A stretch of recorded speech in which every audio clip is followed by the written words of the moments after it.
महाराष्ट्र राजपत्रित नागरी सेवा संयुक्त पूर्व परीक्षा 2024 प्रश्न क्रमांक 70 रिकामी जागा हे तेल आणि चरबीमधले असंतृप्तता मोजण्यासाठी वापरतात. उत्तर आहे पर्याय 2 आयोडीन मूल्य. स्पष्टीकरण आयोडीन मूल्य तेल किंवा चरबीमधील असंतृप्तता मोजण्यासाठी याचा वापर केला जातो. आयोडीन फॅटी ॲसिडमधील दुहेरी बंधांशी संयोग पावते. जितके जास्त आयोडीन मूल्य तितकी त्यातील असंतृप्तता जास्त असते.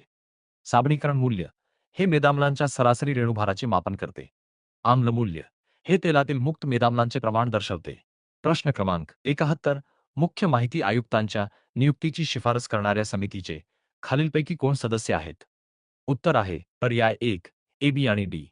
स्पष्टीकरण माहिती अधिकार अधिनियम 2005 नुसार मुख्य माहिती आयुक्तांच्या नियुक्तीची शिफारस करणाऱ्या समितीत खालील 3 सदस्य असतात.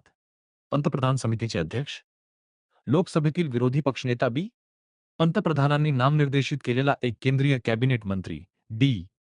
या समितीत राज्यसभेतील विरोधी पक्षनेता किंवा लोकसभा सभापती यांचा समावेश नसतो.